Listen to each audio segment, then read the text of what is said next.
concerning the existence of giants. During a period of modernization in the post-World War II era, new foundations were being laid for residential and commercial infrastructure in the villages, and tractors were replacing horse-drawn plows in the fields. Consequently, many ancient graves were inadvertently turned up by the construction workers and farmers using industrial machinery. The bodies and bones of giants were surfacing all over the island. Rumors of giant skeletons and mummies were spreading throughout the villages. And just like in the United States during the late 1800s, the authorities were showing up to confiscate the evidence for purported archaeological purposes.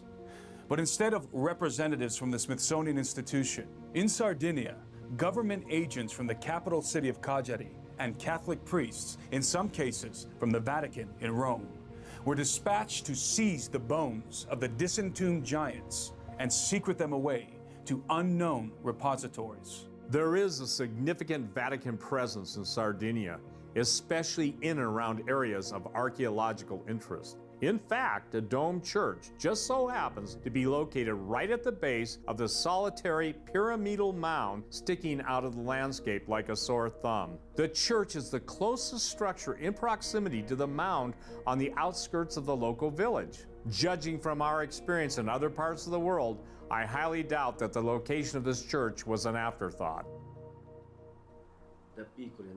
When we were young, we used to go to church, and we would tell the priests about what we saw. We would ask them, "What are these huge skeletons? Who are these big people?" And they would tell us not to look at them, because they were devils. I would tell my grandfather, "Grandpa, the priest told me that these are devils." And he would tell me, "He is the devil, not the giants." So whenever we would find these things, they would tell us to leave them alone because they were devils. In fact, they burned the bones, but they were too large to be completely consumed, so they would gather them in piles, and then big trucks would come and take them away because we didn't really care. We didn't know where they took them, but when they came with the trucks, they would load them with the bones and haul them away. But we don't know where they went, and since there were thousands and thousands of them, they probably burned them in a foundry or something, because where else could they put them? So they would make these skeletons disappear. And the church was always involved, because they didn't want people talking. They didn't want people talking about it. But there's something else. They always build their churches all over the world, right on top of archaeological sites. Why do they build them there? Because where these archaeological sites have been constructed, there are ancestral connections. They are directly coordinated with the heavens. So the ancient people that constructed them were directly tied into the heavens, into the universe. And the church knew it. The church has appropriated this history. They built all their churches and ecclesiastical monuments over the places of worship of this civilization.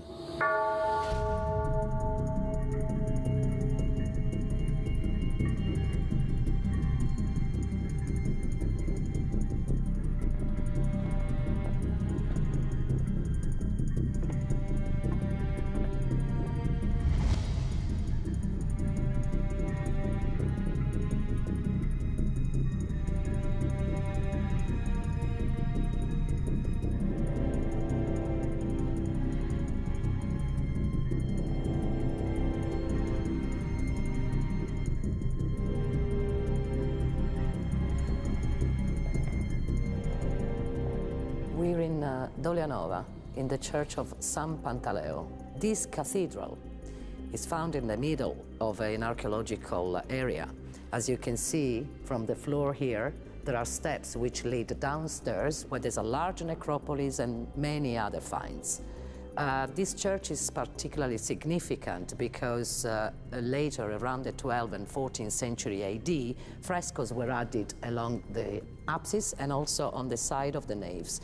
And there are some very important symbols, like the tree of life and also the evangelist and the angels who mixed with the humans. And all these esoteric symbols you see around this church are quite uncommon. It is definitely one of the most bizarre churches I've ever been in. There are a lot of esoteric symbols inside of this church and some very peculiar architecture. This is another example of a Catholic cathedral being built right on top of something else. Oh, yes. Obviously, there was some kind of other temple here because there's two different kinds of architecture, at least two different kinds of architecture represented here. Early Christian. The early Christian, but then there's something much older here. Yeah, underneath, probably ruins and remains of temples. And some of these parts were recycled and reused inside the church. As you can see, even these pillars, you can tell they're much more ancient than the church itself. So it's very possible that only the Catholic Church really knows what's under this particular archaeological area. Yeah. What's actually in the catacombs, maybe what kind of skeletal remains are down there or have been extracted from beneath this chapel. Yeah.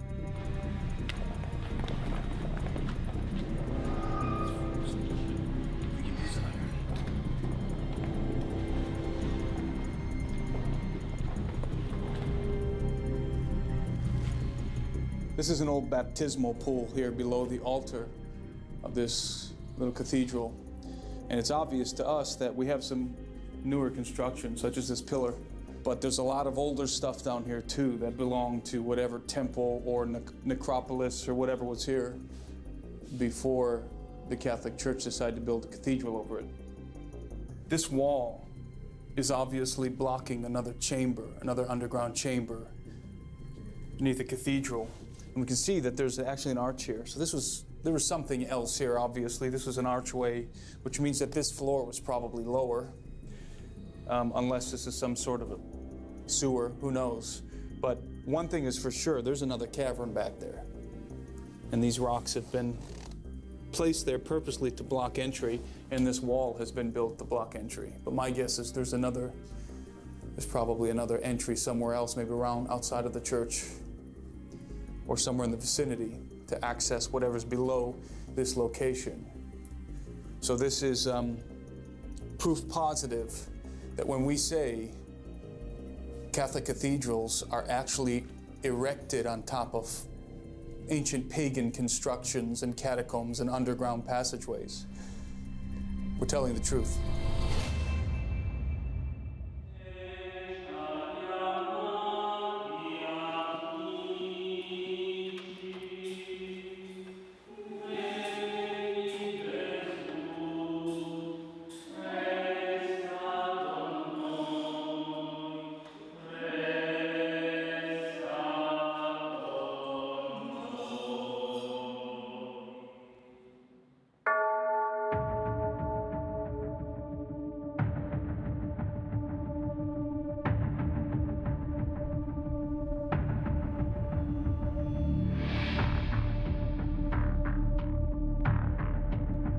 We were not looking for Vatican conspiracies in Sardinia. But after my visit to the bizarre cathedral of San Pantaleo, it became quite clear that many of the most profound archaeological mysteries on the island had been sequestered long ago beneath the real estate of the Holy See. During a preliminary trip to Sardinia in 2015, we met with multiple individuals who told us that an ongoing cover-up concerning the bones of giants had been occurring on the island for many years, and that the Vatican was at the center of it. Some of these individuals cited a particular excavation conducted in the early 80s beneath the small church of Santa Anastasia in the village of Sardara. One of the men involved in the excavation during its latter years agreed to a brief rendezvous in the streets of Sardara.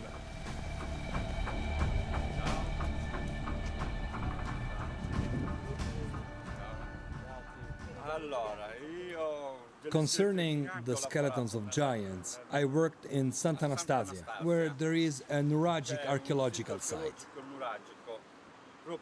I personally excavated 2 skeletons that were more than 10 feet tall. We placed them in the churchyard and left them there because they had to be inspected by the authorities from Cagliari, by Dr. Ugas and other people. I worked there in 1982, 83, and 84. The skeletons were taken to the municipal archive, and now they're gone. They disappeared, and they made me shut my mouth about it. I took Luigi to the church of Sant'Anastasia to show him where I found the skeleton. The outline of the skeleton was still visible in the tomb. But they make you shut your mouth about it. They don't let you say anything. I'm not crazy. I've seen these things. I personally handled the bones.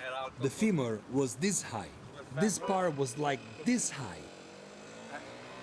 They were like us, just taller, over 10 feet tall or so, with big heads, big hands, big feet, long femurs. Their hips were bigger.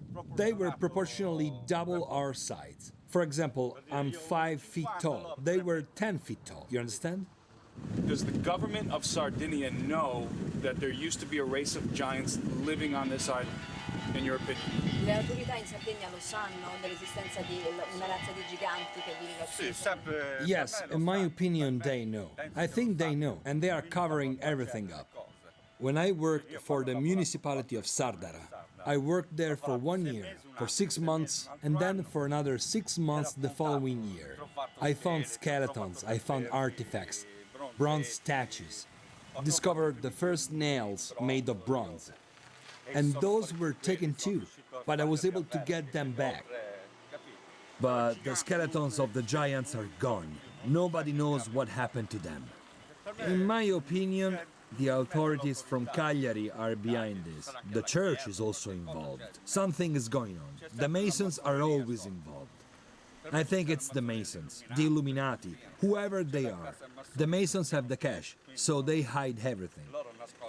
We have to just keep our mouths shut, you understand? So if I talk about it, or he talks about it, or someone else, we are just a few. They think we are crazy.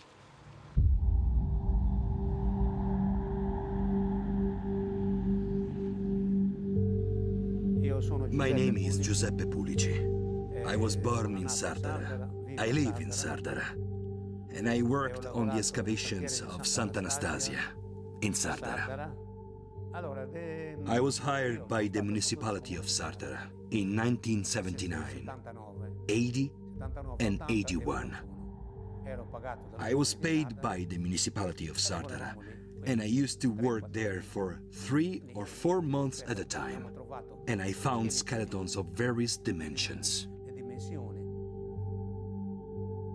Some of the skeletons were giants. Their skulls were about 3 or 4 times bigger than ours. We measured the fingers on their hands. They were 6 to 8 inches long, and their legs were extremely long compared to ours. We always carried the bones and the artifacts we found into the church and placed them on the large table. We worked in the early morning until about 1 o'clock in the afternoon, and after we left, someone would come and take everything away. All the bones we found there belonged to humans. We found many of them scattered around, which had decomposed or fallen apart over time. The bones were everywhere. I found a really big skull that was almost totally intact. It just had a small crack on one side, and part of the spinal cord was still attached to it. In fact, my wife was out there with me that day. She helped me carry that big skull into the church.